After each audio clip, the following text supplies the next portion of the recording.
Today we're going to be talking about that, Haryana. So I'm at page 48 of this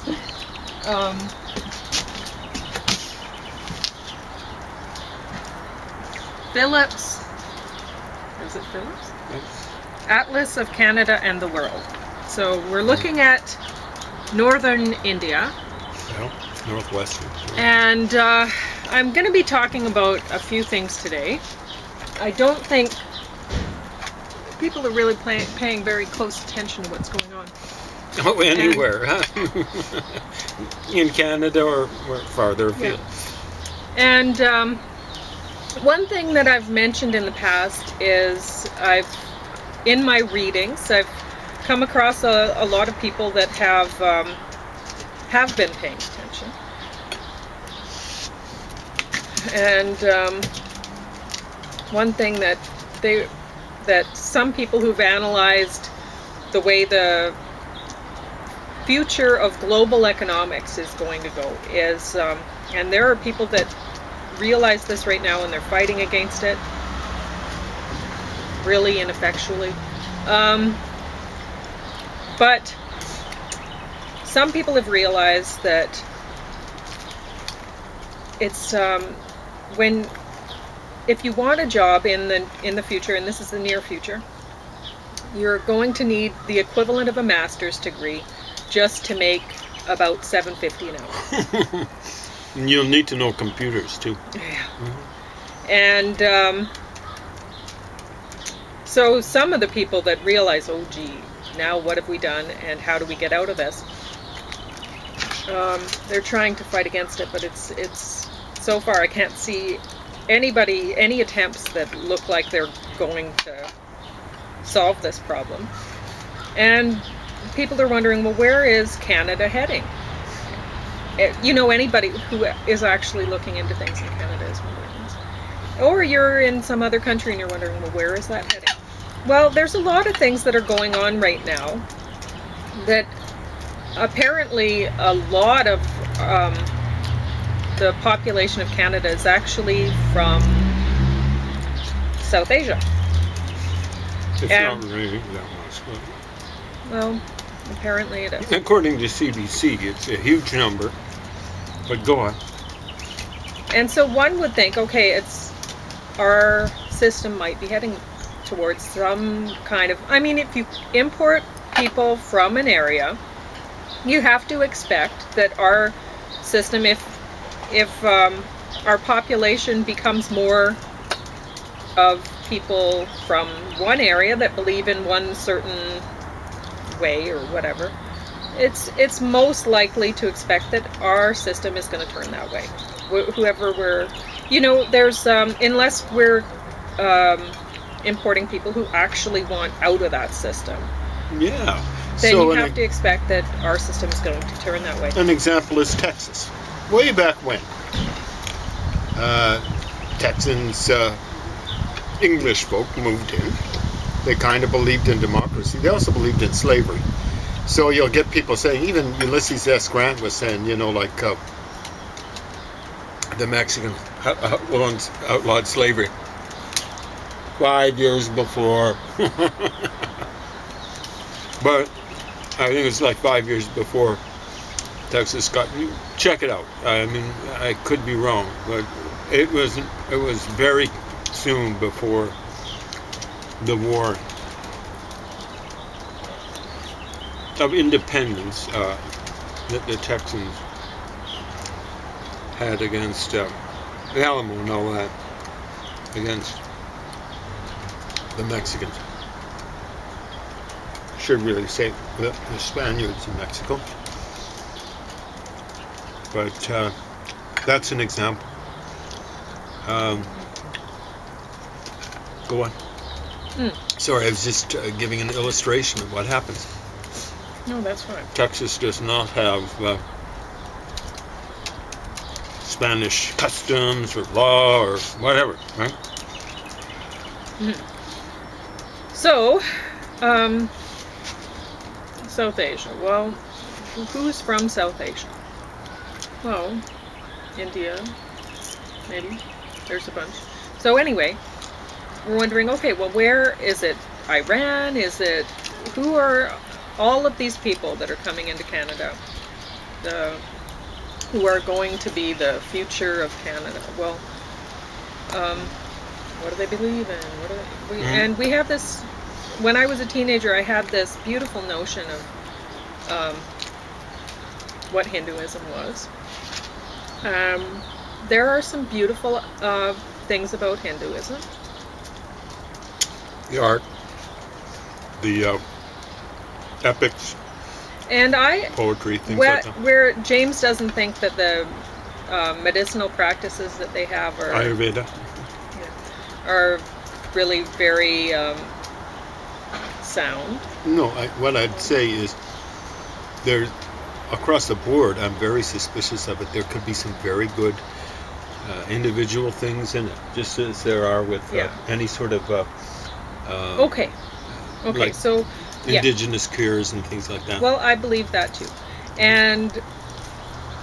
but at the same time, I look at old ways, something that's been imported along the way, and I think, okay, well, how has the ruling class or classes over the periods of history, how have they monkeyed with this so that it's not maybe as it was? It might have been amazing back 1,000 years ago, and then it's went through so many transformations, perhaps, that where's the beef? You know, where's the heart of this thing? And I look at that with everything, religion, whatever. I think, okay, this might have been cutting edge back then, and maybe it's not now, and maybe it's a lot different now than it was back then too. So I don't look at people in history as being backward or ignorant or anything like that. I think there were civilizations that were probably more advanced than any we have right now, found in the past. I mean, ancient Egypt. There are things about ancient Egypt that look amazing, or even there's some South American people that did amazing architecture and stuff. Yeah, so or even pre-Incan stuff. They don't even know some of the stuff around like Titicaca. So even looking at how far the Polynesians, James was talking about how far they traveled, and it's I'd be amazing. shocked if they hadn't made it to the New World many times. Yeah. And I mean, some people might look at the totem poles of Haida people and go, that looks interesting. Maybe, Easter Islandish or what. People work with the tools that they have. Maybe you had a big bunch of rocks in Easter Island, so you started monkeying with those, and then you get to I don't know, the coast of British Columbia area, and you go, well, there's a lot of trees here, big tall trees, so let's work with those. People adapt. Anyway, Easter Island actually might have had trees initially, and they just got it all used up for whatever. Who knows? And the only stuff that was left was the stone stuff. Yeah. I burnt the dog's pepperoni quite a bit. Oops. Yeah, but if you have more shrimp or whatever, they like those. But anyway, so talking about where things are going for Canada. Well, I can't see a very good future. I mean, the Canadian government has gotten us so heavily in debt over trying to save ridiculous businesses that by all rights should go under in a pandemic. Why should the public be bailing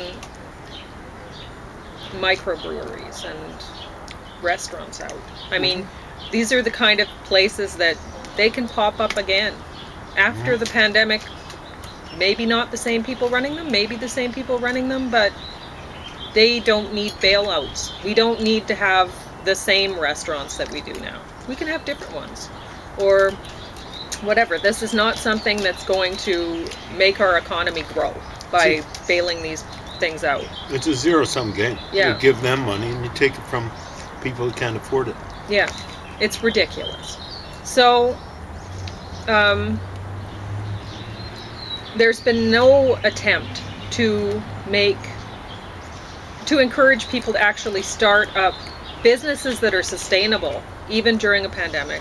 We're still looking at, how can we give our natural resources away, which is ridiculous, rather than use them for ourselves and produce something from those resources or whatever that is marketable, rather than just getting rid of the natural resources and then paying a premium for lumber from companies that are the finished product. Yeah, or whatever. It's ridiculous. It's stunning.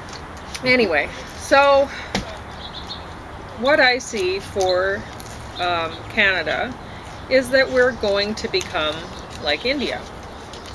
We'll have a Brahmin class, which will actually be the Indian people, the Indian Brahmins. It won't be us. So a lot of yellows will be really interested in Indian culture, even when they learn enough about it that they should be a little bit disgusted, right?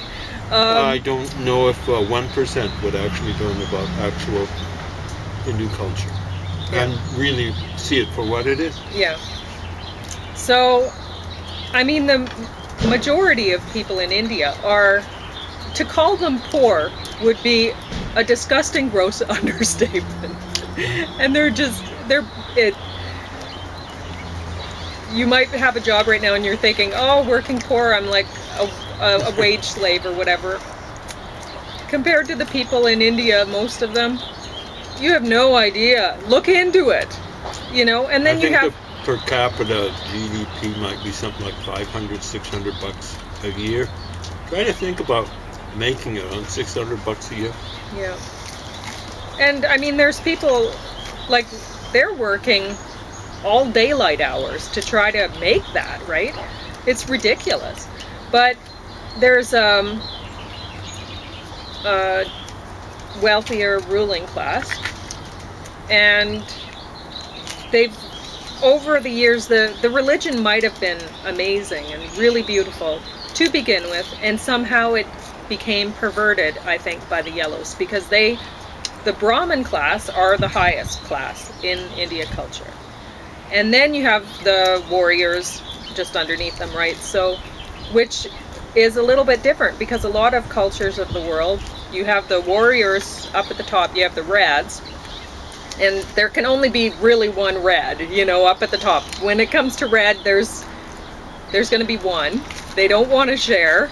And so you have the red up at the top, and then you have a bunch of other people fighting for the red, and then you have yellows underneath or whatever, trying to make the red seem all great for the people. Market the yellows them as would be awesome. the Vaishyas. They'd be the business guys, the people who are lying Well, when they're there's selling those stuff. too. Because But the Brahmins, I think you're right, are basically reds. They should be no, blues. the Brahmins are yellow. Mhm. The Brahmins are yellow, I think. Some of them are. Yeah, and they're like religious sort of. They're educated, but that's why it hasn't really went anywhere. You look at different cultures of the world and you go, like people have said, India's really moving out. Well, they've latched on to some high-tech ideas and global communication ideas, and they're doing that, but they haven't really built anything further from that. So when a culture is just taking ideas and then working with that, well, they're not going anywhere. They're borrowing from other cultures that are actually going somewhere. You need the ideas, the moving ideas, and that's how the West got ahead, is Way ahead. way ahead, is the blues were able to come up, they were free to come up with ideas. Yep. And so without that freedom to get the ideas moving up, then the society goes nowhere. So how I see Canada, it's going to go nowhere. There's going to be a point when already the yellows here are really hammering down on free speech and It's awful. yeah, it's awful. And without that, I mean, they're hammering down on the blues. They're trying to control the blues. And if you have a culture where they're trying, it should be in India, it should be, and I think it probably was originally, that it was blues and yellows that were appreciated up in the top. And I think that's when you have the blues, even if you have some yellows mixed in with that, you're going to be a really cutting edge culture.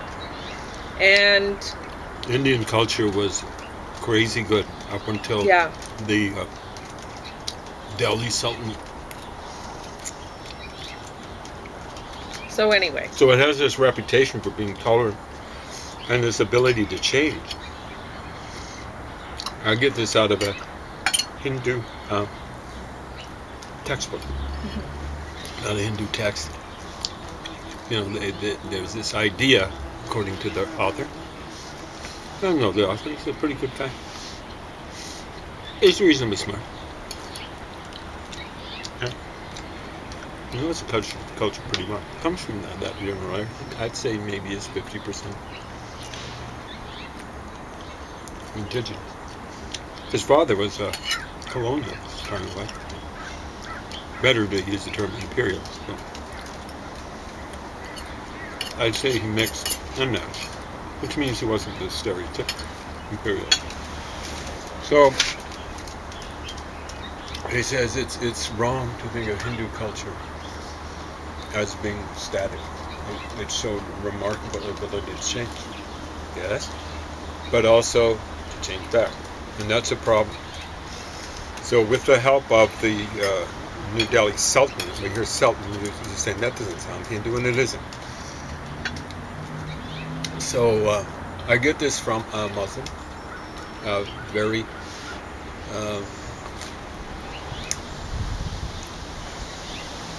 shall we say faithful Muslim. He's a true believer. What killed off Buddhism ultimately in India was Islam, or Muslims I should say. It's probably Islam. I don't think Muslims really care that much for Buddhism as opposed to Hinduism.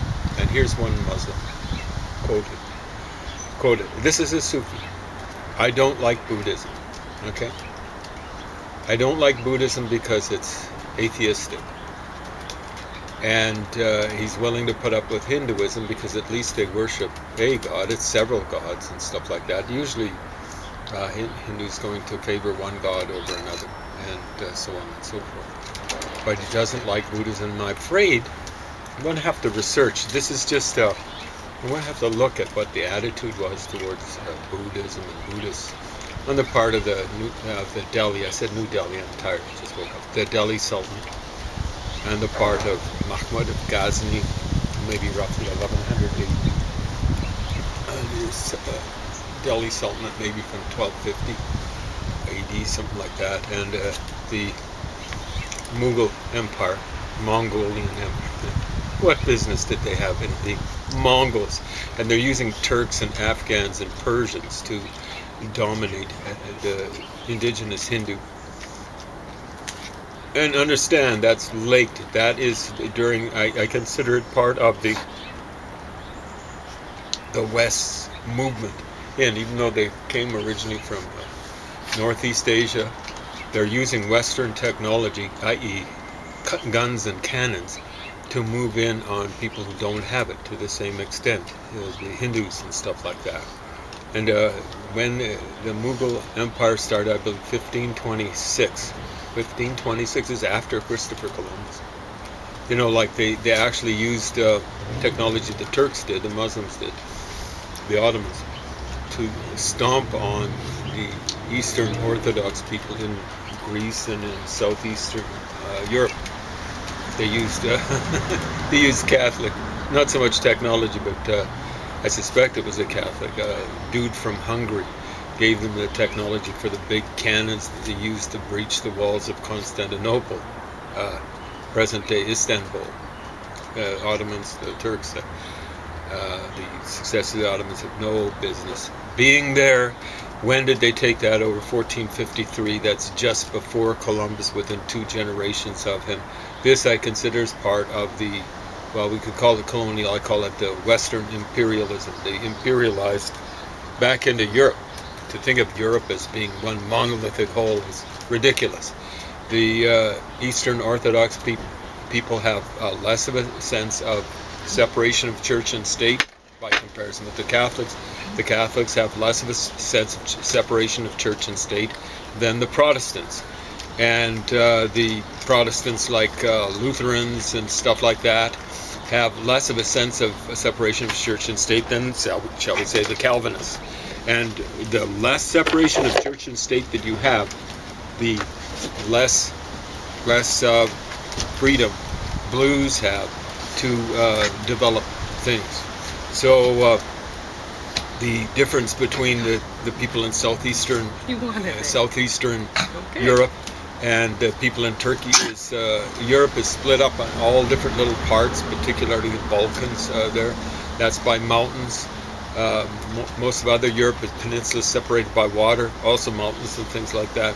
So what happened is, with the people coming from Asia, the thing that characterizes Asia, with a few exceptions, like the Shatter Belt in the Holy Land or the Shatter Belt in Indochina, and maybe you could say a Shatter Belt in Afghanistan, is that you have the huge Great Plains. What characterizes Asia culturally, there are huge differences in terms of pacifism or relative pacifism and thuggishness, is the ability to muster large groups of people. So that's what the Turks were able to do, muster huge people, numbers of people coming off the plains of the high plains of present-day Turkey, Anatolia, whatever you want to call it, and just swamp these poor people in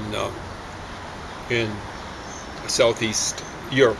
So the Greeks, the Macedonians, a lot of them Slavs, of course, the Macedonians, Serbians, Croatians, some of them converted, like the Bosnians, the Albanians, Kosovans, but most didn't.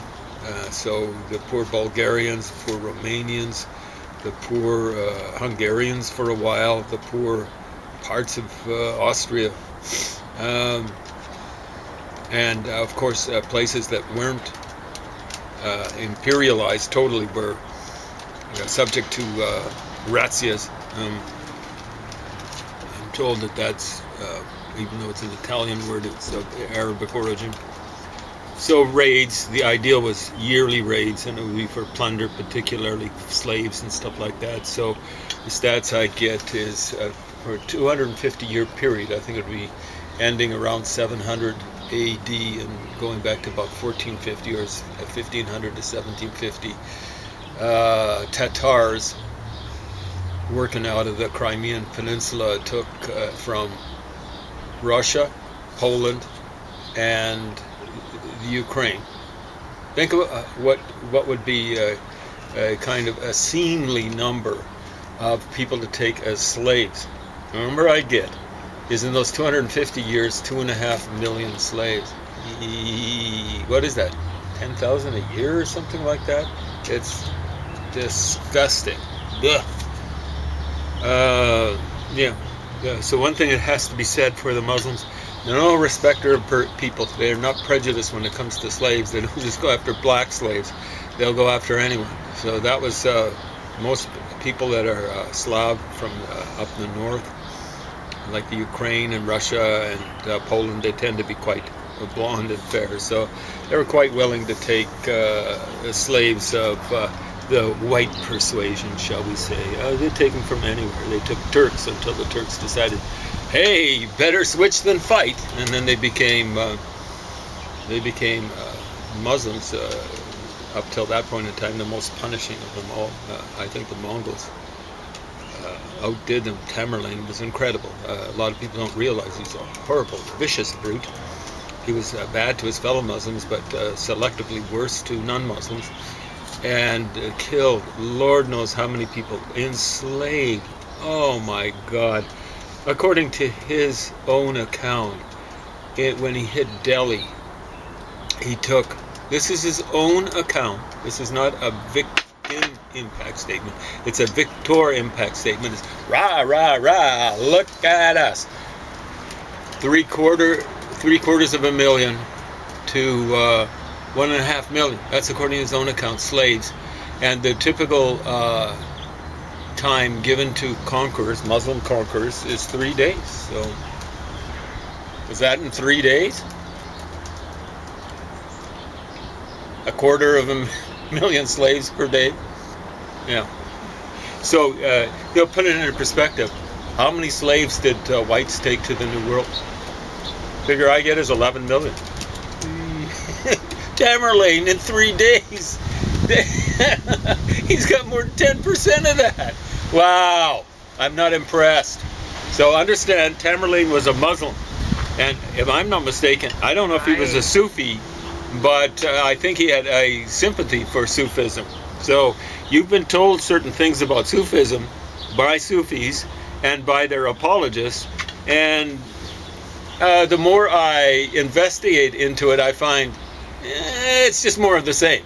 It's just they believe in meditation, but it's just more of the violence. And I mean, you get the dervishes, they're Sufis, and there are accounts, I don't know how apocryphal, of them being out in front of a Turkish Ottoman army. Hey, whirling around, let's go guys. They're like cheerleaders. What the hey? You know, that's not meditative enough for me, I'm sorry. All right. So, back to Haryana. So, where does that come from? The word, where does Aryan come from? That's scary, isn't it? Aryan, Haryana. And Haryana's up in the north, and India's a culture where, or Hinduism is a culture where, what is going on there? Well, I think that you'll see another car coming this Okay. north. Well, anyway, where a lighter skinned minority is ruling over a darker skinned majority, and the lighter skinned minority are from the north. And they probably moved in and pushed the people from there south. Yeah, but it killed them. Selectively the men taking over the women. This tends to be what happened back in history. So anyway, but will you break down Haryana for me? Well, I think you have to check. I'm just guessing. It basically means Aryan. So Aryan is, as I recall, kind of like a Sanskrit word for noble one. My suspicion is, again, it's just a suspicion, that's related to the German Herr, H-E-R-R. What does that mean? It basically means Lord or Master. So you're kind of saying master when you say Herr, hey Herr, whatever your name is, Herr Hitler. You're saying, hey Master Hitler. What's our version of master? Mr. Hey Mr. Hitler. Mr. actually just means master. So what is master in Greek? Despot.